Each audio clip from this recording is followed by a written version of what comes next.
Bonjour et bienvenue dans la quotidienne de School TV, l'émission qui vous raconte l'éducation et la jeunesse au quotidien. Au sommaire, aujourd'hui, elle était déjà influenceuse, rédactrice, créatrice de contenu, mannequin, actrice, entrepreneuse. La voici romancière et avec elle, on plonge dans un univers dont on parle régulièrement ici, celui des réseaux sociaux. Camille Yolène est l'invitée du Grand Oral. L'Anti-Sèche de Cécile Fournier. L'Anti-Sèche, vous le savez, c'est la façon dont l'actualité résonne dans les programmes. Programme d'histoire de l'art à l'occasion d'une exposition au musée des Beaux-Arts d'Orléans consacrée à Rubens et aux peintres flamands en général. L'heure de la récré, toujours avec Cécile, hommage à la petite reine à l'occasion du départ du Tour de France. Tiens, on va repasser par les Pays-Bas et puis rendez-vous en fin d'émission avec Célie Luton, dont on poussera les portes de la librairie comme tous les vendredis. Les vendredis, du sport encore, mais versant JO, avec 3 livres pour les enfants et les ados. La quotidienne de School TV, c'est maintenant, c'est parti. Grand Oral.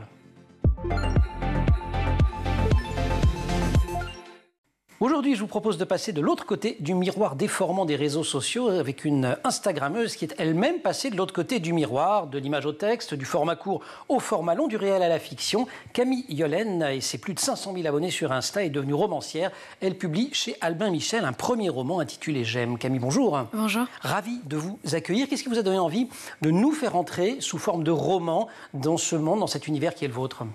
Alors, l'envie d'écrire a toujours été là. Depuis toute petite, j'étais une très grande lectrice. Donc, l'écriture, pour le coup, c'est une envie qui existe depuis toujours. L'envie de faire passer de l'autre côté du miroir, c'est assez intéressant parce que c'était pas vraiment une envie de ma part au départ. J'avais des textes un petit peu volants, comme ça, dans mes notes d'iPhone, qui parlaient pas nécessairement d'Instagram à ce moment-là, mais plutôt de cette figure assez fascinante de Lou, qui est mon personnage principal. Mais j'arrivais pas à savoir par quel angle j'allais attaquer pour avoir une narratrice qui connaît autant de détails sur sa vie. Et j'étais même plutôt réticente à l'idée de parler d'Instagram. Je me suis dit, une influenceuse qui écrit potentiellement un roman sur une autre influenceuse, c'est un coup à se faire snober par tous les libraires. Mais en fait, je me suis rendu compte très naturellement que c'était de ça dont j'avais besoin, ou en tout cas envie de parler. Et c'est venu en écrivant. Donc vous avez d'abord inventé Lou. Oui. Parce que je pense qu'on est dans une société où il y a cette espèce de... C'est la société des idoles, un petit peu. On suit tous des gens qu'on a l'impression de connaître, mais qu'on connaît pas vraiment. On a l'impression de faire partie de leur vie. On les admire de loin. On ne sait pas si c'est vraiment eux, à quel point c'est retouché, à quel point c'est fantasmé, leur vie. Mais on a quand même ces espèces de points d'ancrage dans nos vies, de contrôle. Mais vous ne l'avez pas vécu comme un double, vous ne l'avez pas vécu comme un... Non, parce qu'elle ne vous ressemble pas tellement quand même. Alors, elle me ressemble... Enfin, je vous le souhaite. Non, elle est assez vaniteuse. Non, elle est... Oui, complètement. Elle manque pas de talent d'ailleurs. Non, mais bien sûr. Ce qui est assez intéressant avec le personnage de Lou, c'est qu'elle est assez déconnectée, en fait. C'est une personne qui est tellement désinvolte, qui est tellement nonchalante, qui ne se rend pas forcément compte de la chance qu'elle a et du piège qu'elle s'est elle-même créé, en fait. C'est un petit peu ça. C'est un personnage qui a vraiment aussi une dualité. C'est pas un personnage aussi lisse qu'il n'y paraît. Évidemment, je pense que tout écrivain, tout auteur met un petit peu de lui-même dans tous ses personnages. C'est normal. Il y a un petit peu de moi dans tous les personnages de ce livre. Et Lou y compris. Mais pas cette partie-là. Pas cette partie très... déconnectée. Lou, donc, et Lou, on la découvre à travers le regard de Diane. C'est l'autre personnage principal de votre livre. Diane comme Diane Chasseresse. Qui Exactement. Fait de... Mais oui, j'ai vu ça.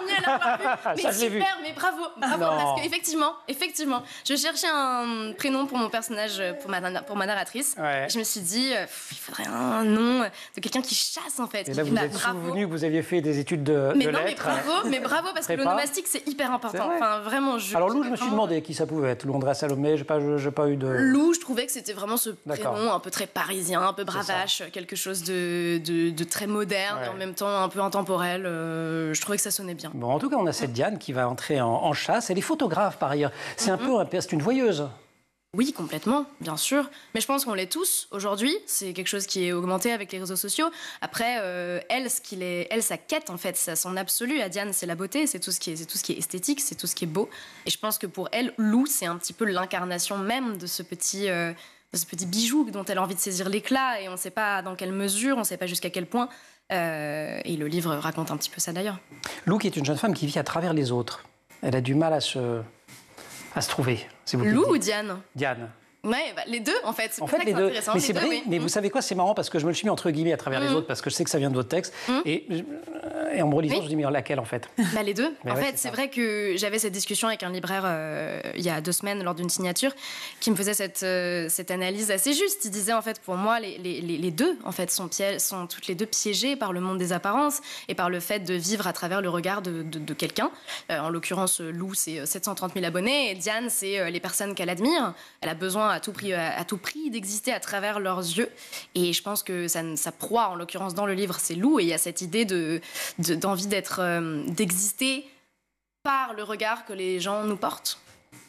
Et elle chasse à la guerre. On ne va pas tout raconter parce qu'il y a du suspense quand même dans le bouquin. Je ne vais pas spoiler. Néanmoins, vous semez quand même les indices. Parce que Diane dit qu'elle s'est brûlée contre le feu de Lou. Puis elle parle d'un incendie qui s'embrasse dans son ventre. Plus loin, il y a un feu nouveau qui bat sur ses tempes. Plus loin encore, le mythe d'Icare qui se brûle les ailes est invoqué. Donc c'est vraiment la passion incandescente. Bien sûr, il y a quelque chose de très... Et une thématique du feu qui traverse toute le... Bah alors oui, c'est drôle parce que ça, pour le coup, sans spoiler, vous avez vu. C'était pas du tout voulu. En plus de ça, c'est quelque chose dont je me suis rendu compte en relisant. Parce que moi, je navigue à vue. Je suis très, très nulle pour les structures. J'aimerais bien être plus forte que pour écrire dans les structures parce qu'il y en a qui sont très forts pour savoir à l'avance, ok, bah, je vais commencer là-dessus. C'est un peu comme des actes en fait au théâtre qui ont vraiment tout leur déroulé en tête et qui après ne font entre guillemets que écrire pour remplir. Moi, c'est terrible. Il n'y a rien de plus chaotique. J'écris en patchwork. En fait, je vais avoir une envie de ce passage-là, puis de ce passage-là, puis de ce passage-là. Et en fait, ça va être à moi de... Comment est-ce qu'on rassemble les deux ça m'a permis d'être moi-même surprise par mon texte quand je l'ai relu à la fin, dans sa version finale. Je me disais, ah ouais, tiens, bon, bah comme quoi, c'était un signe. Vous êtes dit, c'est pas mal finalement. Bah, j'étais contente. Mais ouais, c'est bien. Je pensais moi, pas du tout structuré, mais en fait, mon subconscient l'était apparemment. Donc... Ça s'appelle J'aime comme l'amour, ça s'appelle J'aime évidemment comme les likes sur Instagram ou sur les réseaux sociaux. Noyée dans sa chemise de nuit en dentelle, enroulée en chien de fusil à la l'air d'une enfant, elle joue à la femme fatale avec ses rouges à lèvres et ses robes à taille cinglante. Mais sa soudaine visibilité lui a volé son insouciance. Je suis flatté d'y avoir droit, j'ai l'impression de veiller sur elle comme le petit prince sur sa rose. Des vers d'éluard me reviennent en tête. Ses rêves en pleine lumière font s'évaporer les soleils. Ce matin, son rêve est fleur bleue et son soleil blond comme eux. Les blés, extrait de J'aime, c'est chez Albin Michel, c'est de Camille Yolaine. On vous retrouve juste après l'Anti-Sèche. On parlera de votre amour pour la littérature, de vos études, tiens, après. Cécile Fournier. Cécile, bonjour. Bonjour. Programme d'histoire de l'art aujourd'hui. Vous nous parlez dans cette Anti-Sèche de Rubens et des peintres flamands à l'occasion d'une exposition au musée des Beaux-Arts d'Orléans. Et je vous préviens que vous le faites devant une immense spécialiste des peintres flamands. Non, je rigole. On en a parlé un petit peu avant. Un petit peu, en prépa, vous avez étudié les Pays-Bas du XVIIe. Exactement. Ok. Je me lance. C'était pour mettre de l'ambiance. C'était il y a longtemps. Elle s'appelle comment l'expo alors? Elle s'appelle Étoile du Nord, 4 siècles de dessins sur les bords du Rhin. Elle a lieu jusqu'au 22 septembre prochain. Et c'est une exposition dans laquelle on trouve 180 dessins d'artistes flamands, hollandais et suisses. Alors il faut savoir qu'Orléans, à une époque, les pays scandinaves et et les Allemands venaient souvent étudier le droit et le français là-bas. C'est pour ça qu'il y a un lien entre Orléans et ces pays. Et aujourd'hui, il y a beaucoup de touristes qui viennent d'Allemagne, de Belgique et des Hollandais qui viennent visiter Orléans. Donc, grande exposition donc, et Rubens un petit peu bah oui. Invité d'honneur. Un petit peu un zoom sur Rubens, c'est quand même la star du XVIIe siècle. Il s'appelle Pierre-Paul Rubens, qui a régné sur la peinture d'Europe du Nord. Il est l'artiste hollandais. Il ne s'est pas contenté juste de peindre. Il a fait aussi des sculptures en ivoire, des tapisseries, des bronzes. Il est considéré comme un peintre assez prolifique. Il serait l'auteur de plus de 3000 œuvres quand même. Homme proche du pouvoir aussi.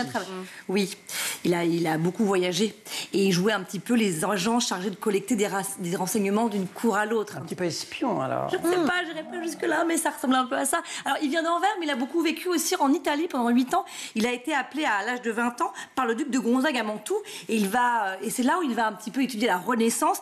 Il va copier le Caravage, le Titien et aussi Raphaël. Il s'est beaucoup inspiré aussi de Michel-Ange. Donc ce séjour, vous l'avez compris, va influencer sa propre peinture. Il va aussi aller en Espagne où il va participer à la négociation de paix entre l'Angleterre et l'Espagne. Il en profitera aussi pour étudier les riches collections royales. Voilà. Il mélange le politique et l'art. Alors sur le politique, justement, les monarques veulent tous être peints par Rubens. Oui, tous les grands prix d'Europe se disputent pour être peints par le maître. Il faut bien le savoir. Il y a Louis XIII, l'archiduc de Hongrie, Marie de Médicis qu'il fait appeler à la cour de France en 1721. Il est très à l'aise avec les différentes cours royales parce qu'il a été page, donc il connaît les rites, et que son père lui-même avait été juriste au service d'un prince. Donc il comprend bien ce que veulent les princes, il sait ce qui leur fait plaisir. Et en plus, il est plutôt, on dit, c'est pas moi, j'y étais pas, mais il est plutôt d'agréable compagnie. C'est quelqu'un de cultivé, un érudit, voilà. Un homme qui est engagé aussi dans les débats de son temps, qui va défendre la religion catholique, alors, oui. espèce. Alors, Et comme tous les artistes baroques, il cherche à réaffirmer l'autorité de l'Église catholique face à la diffusion de la réforme protestante. Mais il faut savoir que sa famille était protestante et qu'elle s'est convertie au catholicisme pour échapper aux persécutions. Alors il parle évidemment beaucoup de peintures religieuses, notamment, et on les connaît, ces fameux Christ en croix, à travers duquel il cherche à susciter l'émotion et la compassion. Et puis enfin, c'est un businessman. Un terrible businessman, il a tout compris. En fait, ça, hein. Mais oui. Parce qu'en fait, il a un atelier à Anvers, il crée son atelier pour répondre à toutes ces commandes qui affluent de partout, mais il ne va pas faire tout ça tout seul. Donc il engage avec des assistants qui ne sont pas des débutants du tout, qui sont loin de là. Lui, il se garde les choses, j'ai envie de dire, les plus intéressantes, comme le portrait de Marie de Médicis, et puis ses assistants vont travailler sur des commandes moindres ou des répliques de son travail. Et c'est d'autant plus un homme d'affaires qui se dit que les œuvres, pour faire du business, il faut qu'elle voyage. Mais ce tableau avec le cadre en bois, c'est pas très pratique. Non. Donc, il peint sur des toiles qu'on peut rouler et donc qui peuvent plus être facilement transportables. Bon, en fait, il aurait été Instagrammeur. Oui, il a tout compris. De nos jours. Ouais, et du coup, évidemment, Rubens, c'est une star. Ça fonctionne très, très bien. Alors, quand il décède le 30 mai 1640 à 63 ans, suite à de nombreuses crises de goutte, il est riche et célèbre dans toute l'Europe.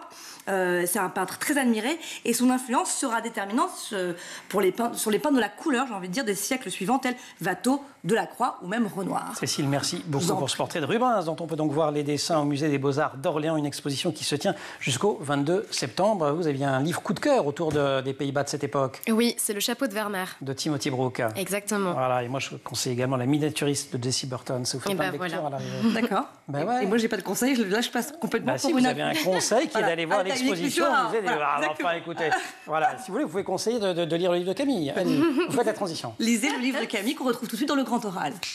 Voilà. Jingle. Il y a donc Diane, dont le prénom évoque la déesse mythologique de la chasse, fascinée par sa proie, et la proie loup traînait comme le chanteur. Influenceuse, un peu vaniteuse, mais personnage assez complexe finalement. Et Camille Yolaine a imaginé leur rencontre dans ce premier roman qui vient de sortir chez Albin Michel. On parle un peu de votre rapport à la littérature. Vous entendez dire chez nos confrères de Sud Radio que vous avez eu un premier choc littéraire, un premier désir d'écrire en découvrant Sagan, Bonjour Tristesse. Alors, Sagan, un peu plus tard, je pense que mon vrai premier choc littéraire, c'est Pagnol. D'accord. Parce que quand j'étais petite, je lisais... La trilogie. Exactement, tout ce qui est Château de ma mère, La Grotte de mon père, etc. Quand j'étais petite, je lisais un peu trop pour le budget de mes parents qui devaient partir avec une valise vide en vacances qui revenait pleine de livres. Et un été, ma tante a une maison dans la Drôme et je lisais trop vite. Donc mes parents se sont dit, bon, tu sais quoi, on va lui filer Pagnol, là, elle va un petit peu moins les descendre. Et en fait, ça a été... ça se dévore. Un choc, parce que c'était la première fois que je lisais de la vraie littérature, entre guillemets, et je me suis rendu compte de la magie des mots, que ça allait tellement loin par rapport aux livres d'enfants que je lisais avant, aux livres d'ados. Là, il y avait vraiment quelque chose d'au-delà, vraiment quelque chose de très puissant qui m'a fascinée, et je me suis dit, wow, alors ça c'est quand même c'est un monde qui s'est ouvert pour moi. Amour de la littérature qui vous conduit à choisir de faire des études en classe préparatoire littéraire. J'imagine que le projet en entrant en prépa, c'est pas forcément d'aller sur Insta. Non, pas du tout. Pas du tout. Mais en fait, quoi le plan A ? Ça n'a jamais été un projet. Je pense que le seul projet que j'ai eu dans ma vie depuis toujours, ça a été de raconter des histoires. Moi, j'adore raconter des histoires et j'adore en écrire et j'adore en écouter.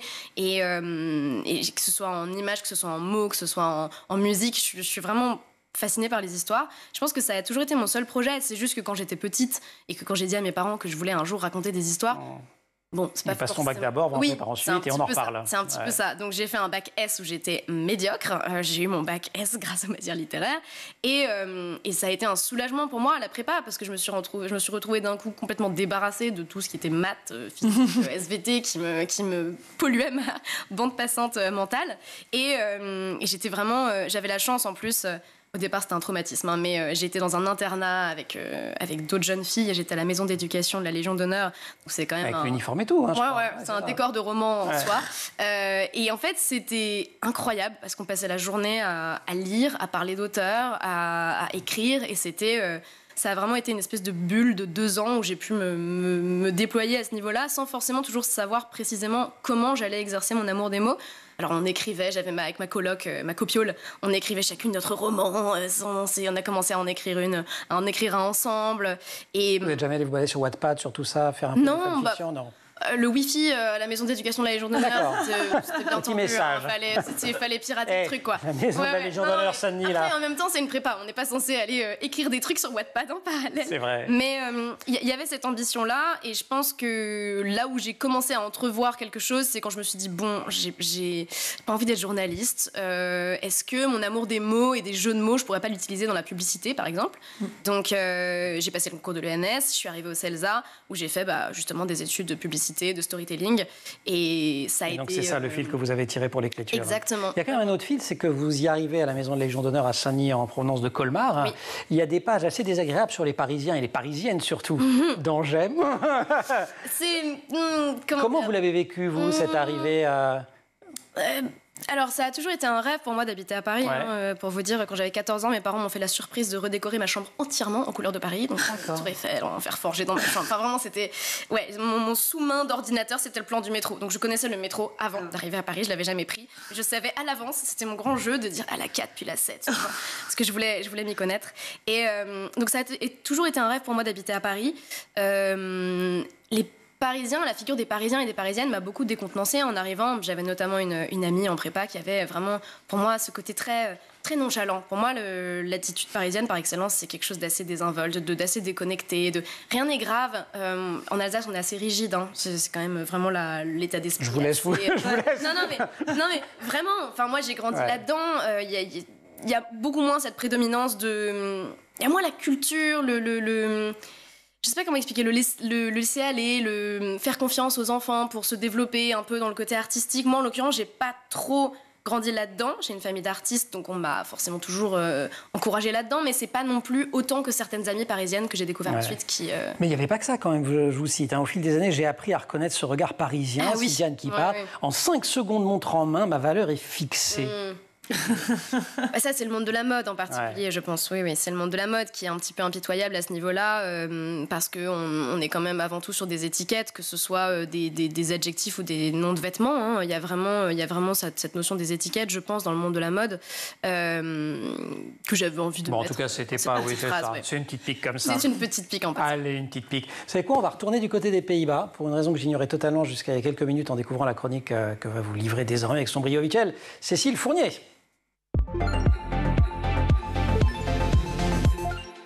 Cécile, vous nous parlez dans cette récré de la petite reine, autrement dit du vélo, puisque demain est donné le coup d'envoi à Florence, en Italie, la 111e édition du Tour de France. Et vous allez nous emmener aux Pays-Bas. Oui, vous savez pourquoi vous savez pourquoi on dit la petite reine pour parler du vélo? Savez-vous? Réponse. Vous n'êtes pas la seule chance.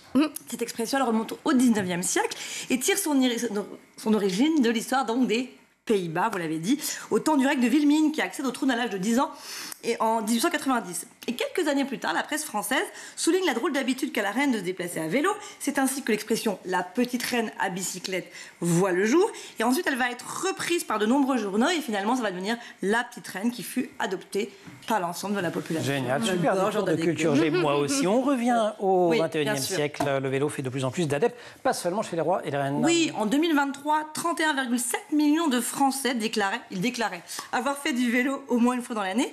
Au cours des 5 ans passés, ce sont plus de 10 millions de vélos qui ont été vendus. Ils se développent de plus en plus facilement, évidemment, dans les villes que dans les zones rurales.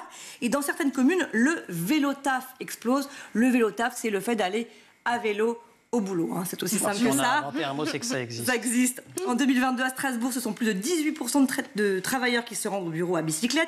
Même constat à Dunkerque avec 20% d'augmentation. Et à Paris avec 12% de plus selon Vélo et Tourisme. Bon, okay, c'est chouette. C'est bon pour la santé surtout. Ça, c'est ce que dit l'Organisation mondiale pour la santé. C'est bon pour la santé. Un rapport de 2002 atteste... 2022, je crois. 2022, oui, parce que ça serait un peu vieux. Atteste que faire du vélo pendant 20 minutes presque tous les jours réduit le risque de mortalité d'au moins 10%.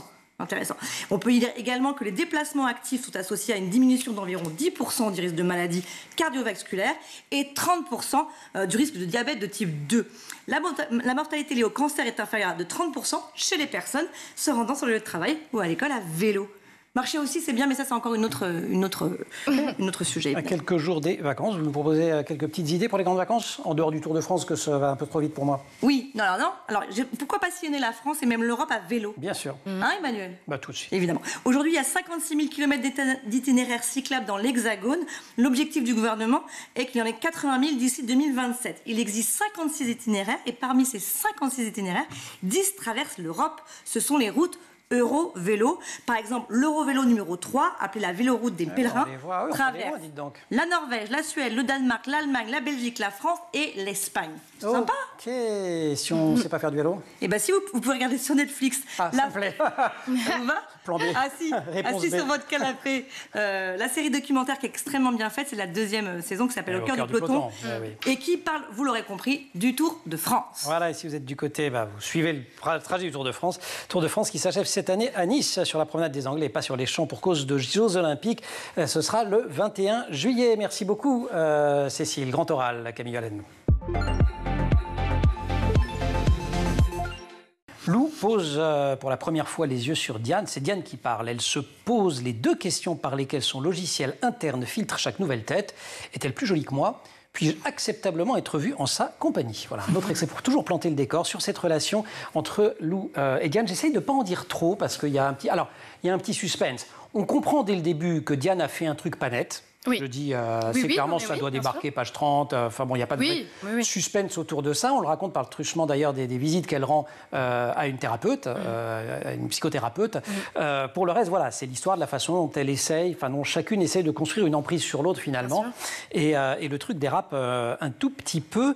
Il y a peu de personnages masculins, il y en a quand même 2. Il y a Philippe, le frère de Lou. Lui, c'est le pianiste. Qui célèbre en Asie. Moi, ça m'a fait penser au parcours d'Alexandre Tarot il y a une vingtaine d'années. En Japon, tout le monde connaissait, en France, personne. Bon, aujourd'hui, tout le monde connaît en France. Qu'est-ce que vous allez vous montrer à travers cette autre façon d'aller chercher la célébrité? Je pense que c'est un petit peu le pendant en fait de Lou qui doit prouver à ses parents que c'est tout à fait possible, que c'est une célébrité qui se vaut tout autant que celle de son frère, parce qu'il y a cette espèce de noblesse de l'art, du piano, de quelque chose qui est très poétique, très encensé. Et je pense que j'avais envie de montrer ça, qu'il y a différentes manières d'être célèbre aujourd'hui. Que l'influence, en l'occurrence, ça a vraiment un petit peu bouleversé l'ordre des choses. Et je pense que c'est aussi la charge un petit peu mentale des influenceurs aujourd'hui, c'est que je pense qu'il y a un petit peu, il y a beaucoup de condescendance vis-à-vis de ce métier, parce qu'on imagine que c'est un métier qui consiste à ne rien faire, à être invité partout, à ne rien payer, à être payé des fortunes pour ne pas faire grand-chose. C'est pour pas vendre ça. des trucs, alors que c'est pas que ça. C'est pas que ça. Après, il y a autant de façons de faire de l'influence que d'influenceurs. Elle a dit c'est pas que ça. C'est pas que ça. Non, mais c'est vrai. Je pense qu'il y a des influenceurs où c'est leur démarche. Ouais. Et j'ai aucun jugement. Vous dites que vous préférez le mot de partage. Oui, voilà. Enfin, en tout cas, moi, mon but, ça a jamais été d'inciter les gens à faire quoi que ce soit. Moi, je fais mes choses dans mon coin, d'une certaine manière, sauf qu'après, je les partage. Et ça me fait plaisir si les gens aiment. Mais je pense que il y a beaucoup de mépris, en tout cas, vis-à-vis du métier d'influenceur. Le fait est que moi, pendant une soirée, encore aujourd'hui, quand on me demande ce que je fais dans la vie, je suis... je sais pas, j'ai un compte Instagram qui marche pas mal. Et sinon, oui, j'ai d'autres trucs à côté, comme s'il fallait s'excuser un petit peu de faire ce métier-là. Oui, bah voilà. Après, j'ai pas écrit pour ça, mais. Les soirées de cagneuse et normalienne, qu'est-ce que vous faites, je suis écrivaine. Bah, j'ai pas envie d'en faire une étiquette, mais c'est vrai que pour moi, ça a été rassurant aussi d'une certaine manière de revenir à quelque chose que j'avais toujours en tête aussi. Je pense que c'est facile de perdre un petit peu pied quand on est dans ce milieu-là de l'influence. Et encore, moi, je m'en tiens pas mal. Je mets beaucoup de distance. Mais c'est sûr que c'est un métier qui a beaucoup de clichés. Vous avez quand même discuté un petit peu avec des collègues influenceurs ou influenceuses autour de ce personnage de Lou, autour du bouquin. Ils l'ont déjà lu ou pas? Alors, ils l'ont tous découvert après. Ouais. Hein, j'ai assez peu d'amis dans ce monde-là. Ouais. Je compte vraiment sur le doigt d'une main. Et ils ont tous... Là, vous allez en faire. Il y en a notre amitié s'est renforcée parce que je pense qu'il y a eu beaucoup de...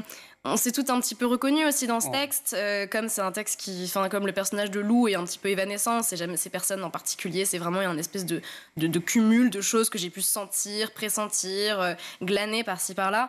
Je pense que tout le monde s'est un petit peu retrouvé aussi. Moi, j'ai une de mes très bonnes amies qui m'a dit « Mais c'est un truc de fou, mais attends, mais t'as écrit ma vie !» Je fais « Non, j'ai pas écrit ma vie non plus, je te rassure, mais je pense que c'est quelque chose qu'on vit, des petites situations qu'on vit toutes quand même à des mesures un peu différentes. » Mais tout ça a failli ne jamais arriver parce que vous avez failli faire fermé votre compte Insta après un premier post qui avait fait un carton. Oui. Alors, je crois que vous êtes pas loin, enfin entre 5 et 600 000 aujourd'hui. Oui, je suis à 540. 45, j'ai regardé hier Quelque chose soir. comme ça, ouais. Ouais, voilà. Mais pour les premiers 4000, ça vous a filé le vertige et vous avez dit je me barre. Mais moi, c'était terrifiant parce que j'étais la première en fait à être pétrie de jugements et de préjugés sur les influenceurs. Quand j'étais rédactrice avant chez My Little Paris, ça m'arrivait de travailler avec des influenceurs c'était le tout début de vraiment l'influence pure et dure. On sortait un petit peu de la période blogueur et il y avait quelque chose vraiment qui se passait sur Instagram. Et j'étais la première à justement penser ça. Mais c'est beaucoup de superficiel. Que veulent vraiment ces personnes? Il n'y en avait qu'une dizaine qui avait un peu grâce à mes yeux. Et c'est avec ces personnes que j'ai commencé à travailler. Et je me suis rendu compte que c'était pas que ça. Et au moment où mon compte Instagram a pris de l'ampleur de façon vraiment inattendue et en tout cas pas du tout calculée, je me suis sincèrement posé la question de le fermer immédiatement, enfin de passer en privé parce que je me suis bien rendu compte que 6000 personnes dans notre vie tout de suite, c'est vertigineux. Ouais. Bon, maintenant, c'est près de 600 000. Et peut-être quelques-uns en plus, lectrices ou lecteurs de J'aime, le roman qui vient de sortir. C'est chez Albin Michel. Camille, merci de nous avoir rendu visite. Vous restez avec nous. On va continuer à aller dans ce librairie. Alors, je ne l'ai pas dit, mais vous avez aussi une marque de cosmétiques que vous avez créée. Oui. C'est pour ça qu'on a écrit que vous étiez entrepreneuse. Oui, vous êtes c'est vrai. Mais nous, c'était l'écrivaine qui nous intéressait aujourd'hui. On vous réinvitera. Oui, mais moi, ça m'intéresse particulièrement aussi. Bon, allez, je ne sais pas s'il y aura du Pagnol. Non, je sais qu'il n'y en a pas. Mais bref, il y a aussi du Pagnol dans la librairie de Célie Luton qui vous donne d'excellents conseils tous les vendredis. On la retrouve.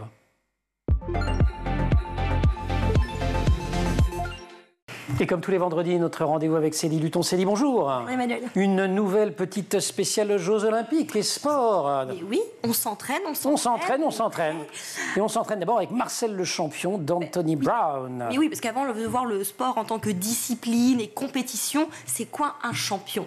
Et bien, Marcel, c'en est un. Alors, il est nul. Il n'a pas juste totalement l'air. Et alors? Il n'est pas très bon au foot. Pourtant, il a un joli pull, mais dans mon équipe en CE1, je ne le choisis pas tout de suite, quoi. Non, mais ça va. On choisit toujours le meilleur pour la fin, vous voyez, vrai, parce que Marcel, le foot, c'est pas son truc, vraiment. La natation, non plus. Le vélo, il a un peu de mal quand même pour le Mais il essaye, vraiment. Mais il aime lire des livres, il aime écouter la musique, ce qui me le rend éminemment sympathique. Bah, c'est ça, mais c'est un vrai champion parce qu'un jour, il va réussir à terrasser la terreur du quartier. Comment fait-il? Avec un petit peu de chance. Et j'adore que l'on puisse expliquer aux enfants qu'avant d'être compétition, on peut être un champion avec un peu de confiance en soi, beaucoup de persévérance et un petit peu de chance. Allez, et on ne va pas vous dire comment il y arrive parce que les dessins sont très sympas. C'est vraiment pour les petits, ça. À partir de 3 ans. Ouais, 3 ans, directement. Oui. Ça, c'est pour les un peu plus grands. Toi aussi deviens un champion. C'est ce qui est indiqué sur le bandeau de ce livre qui sort aux éditions Rajo et qui s'intitule 365 jours pour devenir des champions. Donc, c'est pour les JO de Los Angeles parce que là, pour Paris, c'est raté. Un petit peu, mais c'est pas grave. Il est sorti l'année dernière. Celui-là, alors il y en a peut-être qui s'entraînent depuis un an. C'est un petit roman à partir de 9 ans sans problème. L'histoire de Joss. Alors, Joss, le sport, il le fait surtout sur sa console. C'est ce qu'on pourrait appeler un geek et pourtant son amie Aminata est une véritable sprinteuse et un jour il veut lui plaire à son ami. Oui, vous savez, moi j'aime bien les histoires d'amour comme ça et il va dire oui, moi aussi j'aime le sport. Il va en tester beaucoup mais il va surtout devoir assumer ses propos et s'éloigner de son écran. Et il va se rendre compte que finalement, la vie sociale, c'est pas mal. Ouais, roman assez réaliste, non? Oui, ça fait vraiment écho à la vie quotidienne des enfants. On se rend compte que les écrans, c'est important. Il ne s'agit pas de les isoler, parce que plus on va priver un enfant d'écran, plus le jour où il y a accès, c'est terminé. Il va nous faire une overdose. Une écranite aiguë. Donc voilà, on va faire piano et on va aller faire du sport, on va trouver des copains et on va aussi faire des jeux, bien sûr. Superbe. Il y a déjà eu des romans dans 10 jours sans écran, 30 jours sans déchets. Les déchets. C'est un peu le même principe en fait à chaque fois. Dynamique, drôle et simple. Catherine Destivelle, immense athlète, il était une fois. L'escalade, c'est aux éditions du Mont Blanc et aux Arènes BD. Une coédition donc, rien qu'en touchant le bouquin, c'est un pur bonheur, parce qu'on a quasiment le côté un peu rêche de comme si on essayait de... tous les grimpeurs adorent, évidemment. Ouais, voilà. Ça, c'est une bande dessinée. Et puis Catherine Destivelle, toute... On la reconnaît. Alors vraiment, à l'intérieur, tous les grimpeurs célèbres qui ont vraiment fait l'histoire de cette discipline, on les reconnaît vraiment. Les dessins sont très parlants. C'est hyper spectaculaire. C'est vraiment une BD que j'adore et qui plaira vraiment aux non-grimpeurs également, parce qu'on parle de la préhistoire où l'homme a toujours été un grimpeur pour échapper à ses différents prédateurs. Ensuite, c'est en Angleterre qu'est née l'activité de l'escalade, et on va suivre vraiment les pionniers. On va suivre des anecdotes un peu, vous savez, la magnésie, cette petite mixture blanche qu'on met sur les Sur les mains, là, ils ont ça dans une petite poche derrière. Voilà. Ouais. Sinon, la magnésie liquide, quand vous êtes dans les blocs, et ben, il y avait des écoles pour ou contre la magnésie. Comment on a... Ah, et pourquoi on disait que c'est de la triche? Oui. Oh là là. Mais moi, je vous le dis, ce n'est pas de la triche. Non, et vous parlez d'expérience. Mais c'est une BD qui est géniale, avec un petit plus. Vous savez quoi? Vous avez des QR codes tout au long de la bande dessinée qui vous renvoient vers des vidéos. Vous voyez que je ne suis pas anti-écran. Quand même, non, et quand même, je montre quelques-uns de ces dessins qui sont extrêmement beaux, extrêmement spectaculaires. L'objet est beau lui aussi. C'est un super cadeau. Merci beaucoup à Célie Luton, qui est un petit peu la Catherine Destivelle de cette émission. Et de la littérature jeunesse. Merci aussi à toute l'équipe de l'émission. Laure Audemont au maquillage, Marine Plantec pour la préparation de l'émission, assistée par Pénélope D. Elles sont en régie aujourd'hui avec Thibaut Goury-Lafont pour le son, Xavier Sanchez pour la réalisation. Vous restez sur School TV, vous nous retrouvez nous en permanence sur Internet et sur les réseaux sociaux.